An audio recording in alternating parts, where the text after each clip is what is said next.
Bonjour, bienvenue sur la vidéo des lectures de mai. Vous avez vu, il n'y a plus de lunettes, donc il n'y a plus de reflets, le micro il est mieux tenu, ça a évolué au niveau du setup. J'ai lu 5 livres ce mois-ci et je suis en train de lire 2 livres, un en physique et un autre en audiobook. Ce mois-ci j'ai lu 4 livres en tout, donc 2 physiques et 2 sur ma liseuse. Allez, c'est parti. J'ai lu L'Empire Ultime de Brandon Sanderson, Les enfants de Noé de Jean Joubert, Les Testaments de Margaret Atwood. Le monde de Charlie de Stephen Chbosky, J'ai écouté en audiobook Mythologie Viking de Neil Gaiman, Le deuxième sexe de Simone de Beauvoir, La Supplication de Svetlana Alexievitch, Un féminisme décolonial de Françoise Vergès. Tout commence mal, Les désastreuses aventures des orphelins Baudelaire de Lemony Snicket. Et voilà, je crois que c'est tout ce que j'ai fini ce mois-ci pour l'instant. On va commencer par L'Empire Ultime de Brandon Sanderson parce que j'avais dit que j'étais en train de lire ce livre le mois dernier. Et je l'ai fini. J'ai expliqué un peu la prémisse de ce livre dans la vidéo du mois de mai. Et je vais faire un petit résumé pour qu'on se retrouve. Dans ce livre, on suit Lynn, une jeune fille de 16 ans, qui fait partie de la plus basse strate de la société, les Ska. Et les Ska sont traités un peu comme des esclaves. Et puis il y a les Ska qui sont présents dans les villes et qui vivent souvent des petits travaux haut de la criminalité. Cette jeune fille va découvrir qu'elle a en fait des pouvoirs, c'est une fille des brumes, et elle va rencontrer un groupe de bandits, de criminels, dont un qui a les mêmes pouvoirs qu'elle, et qui va l'aider à comprendre ses pouvoirs et à utiliser ses pouvoirs pour détrôner le gouvernement mis en place. Enfin, un gouvernement, c'est plutôt une dictature. Depuis environ 1000 ans, il y a un tyran qui gouverne sur cet endroit. J'ai trouvé que l'exécution de ce livre était très réussie. Il n'y avait pas assez de folklore ou de world building à mon goût, mais je m'inquiète pas parce qu'il y a encore 6 livres dans cette série et encore plein d'autres livres dans le même univers. Donc, j'ai aussi ressenti une certaine vieillesse avec certaines tropes qui sont présentes dans ce livre. Des trucs comme par exemple le fait que la jeune fille ait 16 ans et qu'elle complote pour détruire un gouvernement un peu autoritaire. Mais c'est des choses qui reviennent beaucoup, surtout dans la littérature de jeunesse, même si ce livre n'est pas forcément fait pour un public adolescent en général. C'était pas un grand problème parce que le reste était tellement bien que finalement je l'ai dépassé ça. Je dirais que le point le plus fort de ces livres, c'est vraiment le système magique. J'ai jamais lu un truc comme ça. Franchement, il est super intéressant et il est complexe, mais pas complexe au point de nous dérouter pendant tout le livre. On le comprend assez bien, ça prend un peu de temps, mais on le comprend. Aussi, je sais pas pourquoi, je pense que c'est juste moi, j'avais hyper du mal à imaginer certains de ces personnages qui sont censés avoir la quarantaine.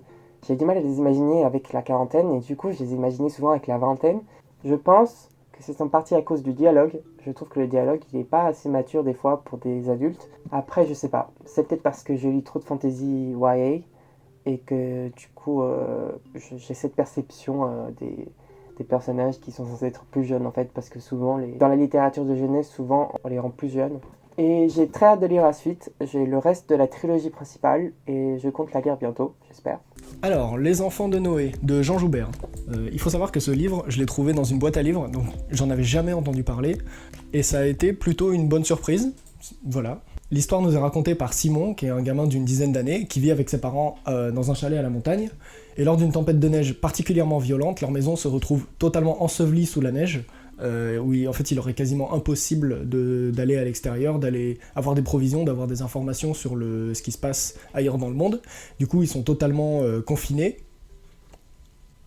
Et du coup, ils doivent s'organiser pour survivre et pour organiser la famille et les rôles de chacun et chacune dans cette atmosphère un peu apocalyptique. Ce livre, c'est un roman d'anticipation qui a été écrit en 1988, et qui imagine ces événements comme arrivant en 2006. Du coup, c'est drôle de voir qu'en 2020, ça n'est pas arrivé un événement comme ça, mais bon, il y en a d'autres. Mais du coup, ça fait toujours drôle de lire des livres futuristes à leur époque, mais dont la date est vraiment dépassée depuis très longtemps, genre 1984 de George Orwell. On y trouve pas mal de références bibliques, notamment avec l'histoire de l'Arche de Noé, d'où le nom du livre d'ailleurs. Et j'avais peur, en lisant le livre, que la référence soit trop évidente et que ce soit vraiment limite avec une morale un peu chrétienne, catholique qui m'aurait vraiment saoulé. Mais il se trouve que c'est pas lourd du tout, c'est même assez subtil et ça montre plus comment en temps de crise les humains se tournent vers le culte et vers la religion quand ils ont absolument aucun autre repère.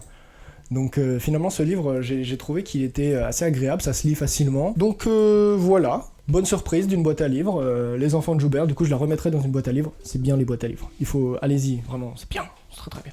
On va parler des Testaments de Margaret Atwood. Et ça se passe dans le même monde que La Servante écarlate, on y suit d'autres personnages. Ça se passe à peu près au même moment que La Servante écarlate, enfin à l'échelle de comment ça s'appelle, Gilead. À l'échelle de Gilead, ça se passe à peu près au même moment, ça se passe, je dirais, une vingtaine d'années après. Et j'ai trouvé que c'était une façon très intelligente de nous replonger dans cet univers. D'autant que La Servante écarlate s'insérait un peu dans la troisième vague féministe des années 80. Là, ça s'insère aussi dans ces thèmes-là, mais encore plus dans ce qu'on vit au moment présent et dans les régimes autoritaires qu'on connaît de nos jours. J'ai constamment fait des parallèles avec ce qui se passe en Corée du Nord, avec l'ancienne URSS, par exemple dans la façon dont l'URSS cachait ses secrets à ses ennemis. Et là, c'était un peu pareil avec Gilead. Et surtout la façon dont ils embellissaient tout ce qui se passait à l'intérieur et comment ils se fermaient du monde. Franchement, la manière d'écrire de Margaret Atwood est un délice. J'adore lire ces mots. Je me suis attaché au personnage, j'adore le format. Généralement, j'adore les récits à la première personne. Et Margaret Atwood a le potentiel de devenir une de mes écrivaines préférées. J'ai très hâte de lire le reste de ses travaux. Le deuxième sexe, de Simone de Beauvoir. En fait, ça fait déjà pas mal de temps que j'ai découvert le féminisme, les écrits, les podcasts, tout plein de choses très cool. Mais j'avais jamais vraiment lu d'essais féministes et qui parlent de la condition de la femme. Et je me suis dit, je vais commencer par la base des bases, c'est-à-dire le deuxième sexe de Simone de Beauvoir. Elle se pose une question qui va suivre pendant tout le livre, qui est pourquoi est-ce que la femme, partout dans l'histoire, dans la philosophie, dans la société, tout le temps et depuis toujours, a été considérée comme l'autre. En fait, elle soulève quelque chose de super important, c'est que quand on est homme, on y reviendra sur cette phrase, mais quand on est homme, on ne se pense pas comme étant une individualité parmi tant d'autres, on se considère comme étant la norme. Et tout ce qui n'est pas comme nous est forcément l'autre. Et la femme, dans la société et partout, comme je l'ai dit, est considérée comme l'autre. Et ce que Simone de Beauvoir essaye de faire, c'est comprendre pourquoi. Je veux dire, ça fait longtemps que les humains ils existent. Pourquoi ça a toujours été comme ça et pourquoi c'est encore comme ça ? En fait, le deuxième sexe, ça se divise en 2 tomes. Et dans le premier tome, elle a une méthode très analytique. C'est-à-dire qu'elle va voir du côté de la psychanalyse, c'est quoi la place de la femme ? C'est ça. Ok. Du côté de l'histoire, c'est comme ça. D'accord. Et en fait, elle est très descriptive. Il y a moins de réflexion, je pense, que dans le deuxième. Donc je pense que je vais préférer le deuxième tome parce que il commence par la fameuse phrase qu'on connaît tous et toutes. On ne naît pas femme, on le devient. Donc je pense que là, elle va beaucoup plus développer qu'est-ce qu'on peut faire, qu'est-ce qu'on a à comprendre, comment il faut se rééduquer. Donc je pense qu'elle va le pousser vachement plus par là. D'ailleurs, le sous-titre du tome 2, c'est « L'expérience vécue ». Donc je pense que ça va aller beaucoup plus en profondeur dans le sujet. Donc je pense que je vais le préférer au premier. Mais le premier reste indispensable. C'est-à-dire que globalement, ce qu'elle dit dans le premier, j'y étais déjà sensible. Mais c'est vrai que si jamais quelqu'un débute totalement vis-à-vis du féminisme, c'est sûr que ce tome 1, pour le coup, c'est un état des lieux. Et c'est vraiment bien de l'avoir fait, parce que pour le coup, fallait bien que quelqu'un le fasse. Hein. On va parler d'un livre que je n'ai pas physiquement, parce que je l'ai écouté en audiobook. C'est Mythologie viking de Neil Gaiman. Enfin, en anglais, ça s'appelle Mythologie nordique. Je sais pas c'est quoi le terme le plus véridique. Et j'ai beaucoup apprécié. Je peux pas donner d'avis complètement subjectif, au même objectif en fait, parce que je connaissais très très peu la mythologie nordique. Mes connaissances se résumaient à la série Vikings. Ce que je peux dire, c'est que j'ai appris plein de choses et que la fictionnalisation des personnages et de la mythologie en soi, elle était très très bien exécutée. Elle était très prenante pendant tout le livre, je m'ennuyais pas. D'ailleurs, l'audiobook en anglais, il est narré par l'auteur lui-même, ce que j'ai trouvé très intéressant. Et il a une bonne voix, donc si vous pouvez l'écouter en anglais, faites-le.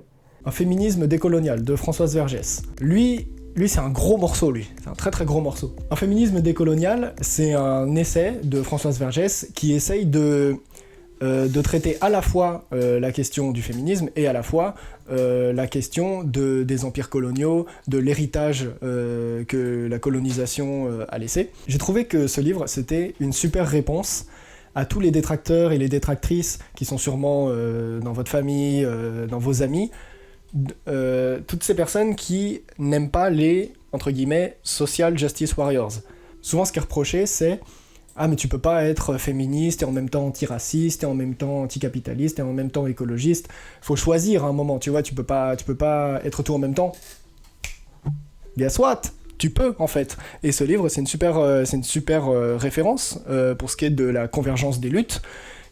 Parce qu'en fait, dans tout le livre, elle nous démontre que en fait, le féminisme seul ne sert pas à grand chose. En fait, le féminisme, il est utile seulement si il est aussi antiraciste. Et d'ailleurs, l'antiracisme ne peut pas se penser sans le féminisme, et sans l'écologie, et sans l'anticapitalisme. En fait, ça montre vraiment que toutes ces prises de conscience-là, elles sont liées, et la convergence des luttes est super importante. Donc voilà, c'était un gros morceau à lire, hein. C'est un peu costaud. Mais c'était super intéressant. D'ailleurs, si ça vous intéresse, elle a fait plein d'interviews qui sont disponibles sur YouTube, où elle parle très bien de toutes ces questions-là, dans des petites vidéos super synthétiques, notamment sur France Culture, je crois. Les Noirs aux États-Unis disaient mais il n'y a pas que la domination masculine qui explique notre situation. C'est aussi le fait d'être femme, d'être noire, d'être descendante d'esclaves et d'être en prise avec le capitalisme américain. C'est pas simplement nos pères et nos frères qui nous oppriment. Un féminisme décolonial prend en compte tous les niveaux et tous les éléments d'une oppression. Mais ça ne veut pas dire qu'on va excuser la violence d'un homme parce qu'il serait racisé. On va écouter la manière dont des femmes racisées élaborent et développent leur lutte, elles. C'est quand même les premières concernées. J'ai lu La Supplication de Svetlana Alexievitch et c'est le premier livre que j'ai lu dans le cadre de lecture autour du monde.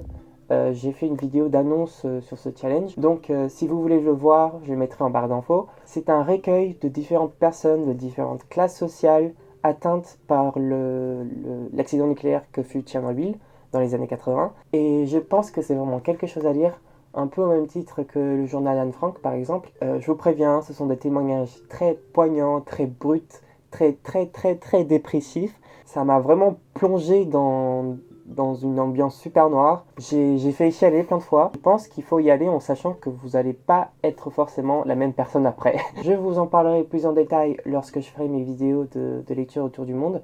J'attends d'avoir lu quelques livres en plus pour pouvoir faire ces vidéos-là. Je vais pas faire une vidéo par livre. Le monde de Charlie, de Stephen Chbosky. C'est encore une fois Ruben qui me l'a conseillé, voilà, parce qu'il me conseille environ un quart de tous les livres que je lis, ça vient de Ruben. Ça se présente, c'est pas un roman épistolaire, mais en tout cas c'est sous forme de plein de lettres que Charlie envoie à une personne qu'on incarne. On sait pas vraiment qui c'est dans le livre, mais voilà, il envoie des lettres à quelqu'un, et où en fait il parle de sa vie en tant que tout jeune lycéen qui arrive en seconde, et qui est un peu particulier. C'est-à-dire qu'il a une façon de penser qui est peu commune. Il est très sensible, très émotif. Il a une manière de voir les choses qui est vraiment... Comment je peux décrire ça ? En fait, il a une manière de penser le monde qui est très particulière, c'est-à-dire qu'il va vraiment voir les choses dans leur ensemble, mais sans vraiment se positionner dedans. Il va vraiment être observateur et très bien observer les choses et faire des liens entre ce qu'il a vu, ce qu'il a lu, ce qu'il entend. Mais il a du mal à s'impliquer parce qu'en fait, il est obligé d'être un peu à l'écart. Mais voilà, il se trouve des amis qui sont super cool, il va vivre plein de choses, qui lui font ressortir plein de choses, qui le font grandir. Et ce livre, il m'a beaucoup touché, je pense que si je l'avais lu plus tôt, ça m'aurait beaucoup aidé. Parce que je me suis complètement reconnu dans sa manière de penser les choses, dans sa manière de se dire « mais je comprends pas ce qui se passe là en fait ». Après, personnellement, j'ai un rapport à l'enfance qui est un peu particulier, c'est que je déteste ce que ça fait que d'être un enfant. J'ai l'impression que tu comprends juste rien de ce qui t'arrive, et c'est vraiment ce qui lui arrive dans ce livre. Et j'ai même trouvé qu'on pouvait faire un rapprochement avec L'étranger d'Albert Camus. Ça raconte pas la même chose, mais on est sur cette thématique de la passivité, le fait d'observer le monde mais de ne pas vraiment y prendre part, et en fait ce qui conduit à une grande tristesse et une grande émotivité chez Charlie pour le coup. Donc voilà, il m'a laissé bien bouche bée ce livre, donc c'était une grosse claque. Merci Ruben, encore une fois. J'ai lu Tout commence mal, les désastreuses aventures des orphelins Baudelaire de Lemony Snicket Alors, ce livre, il était ok. Il a clairement été écrit pour les enfants, je dirais même les enfants de moins de 8 ans. La prémisse n'a rien de particulier, rien de transcendant, rien de très original, mais il y a du sous-contexte, du implicitement dit, surtout dans le dialogue, qui fait allusion à des agressions sexuelles, enfin tout aussi bien psychologiques que sexuelles et que physiques. Et du coup, cet aspect du livre était très perturbant, étant donné que c'est pas quelque chose qu'un enfant lirait dans le dialogue. C'est quelque chose qui passerait inaperçu par un enfant, mais des choses qui, pour un adulte, sont bien là. Juste pour dire que ce livre était beaucoup plus dark que je ne le pensais. Je m'attendais à quelque chose d'un peu plus léger, juste une aventure infantine. Et puis finalement, j'ai eu quelque chose de beaucoup plus dark et avec un message et une discussion beaucoup plus sérieuse. J'ai voulu lire ce livre pour regarder la série, mais finalement, ça m'a pas trop donné envie de regarder la série. Et je compte pas continuer avec cette série. Alors sinon, en ce moment, pour juin, je suis en train de lire, et j'ai quasiment fini, Design as Art, par Bruno Munari. Alors oui, c'est une traduction en anglais d'un texte italien à la base. J'aurais pu le trouver en français en fait. Mais bon, c'est pas grave, j'aime bien lire en anglais. L'édition est super belle, c'est très imagé, c'est vachement bien. Ça parle, tout est dans le titre, ça parle de la place de l'art et de la sensibilité artistique dans le design, c'est-à-dire dans le graphisme, dans l'architecture, dans la conception d'objets. Et vu que ça concerne mes études, parce que j'ai fait des études de design graphique et ça m'a toujours intéressé l'histoire du design, je trouve ce livre est vachement bien, autant quand on y est déjà sensible que si on débute. Je pense que quelqu'un qui découvre le design peut lire ce livre sans problème parce qu'il explique les choses très très bien et surtout très très pédagogue quoi. Il est super intéressant ce livre, donc je recommande. Il est très bien imagé, il fait des dessins super beaux également. Je suis en train de lire aussi Circe de Madeleine Miller, je crois. Je mettrai l'image à l'écran. Je suis en train d'écouter en audiobook et ce que je peux dire pour l'instant, c'est qu'il me fait flipper. Il n'est pas spécialement fait pour, mais les créatures de la mythologie grecque et les dynamiques en fait surtout qui sont créées entre les personnages, les titans, les dieux, les Olympiens. Ça m'a fait un peu flipper, je sais pas pourquoi, mais surtout parce que j'écoute cet audiobook la nuit. Mais ça me transporte et c'est bien et c'est très bien écrit et du coup je suis en train d'apprécier. Et avec Ruben, on est en train de faire un buddy read du nouvel opus des Hunger Games, qui est la préquelle des Hunger Games, qui est La balade du serpent et de l'oiseau chanteur. Ruben le lit en anglais, moi je le lis en français. On le lit en même temps, on s'envoie des messages à tous les chapitres pour débriefer, et je pense qu'on fera une vidéo entière sur ce livre. J'ai récemment fait une vidéo avant que ce livre y sorte sur ce qu'on savait déjà de ce livre et de quelques théories. Il est en barre d'infos. Moi je l'ai pas regardé, je voulais pas savoir, je voulais pas me faire spoiler, donc on en reparlera je pense à la vidéo de juin du coup. Franchement je doute pas du fait qu'on l'aura fini. Attends. N'hésitez pas à aller en description et à cliquer sur l'article de nos lectures du mois de mai. Vous aurez plus de détails sur nos lectures. N'hésitez pas à nous suivre sur Goodreads. Moi, je suis sur Glyph. Je crois que Ruben n'y est pas sur Glyph, mais je suis aussi sur Glyph. Donc, suivez-nous là-bas. On poste toute notre avancée dans les livres. Vous aurez accès à toute notre bibliothèque, ce qu'on a déjà lu, ce qu'on a envie de lire. Et si vous voulez avoir notre avis sur La balade du serpent et l'oiseau chanteur, n'hésitez pas à revenir. Donc, abonnez-vous. Bon déconfinement à tout le monde et puis à bientôt.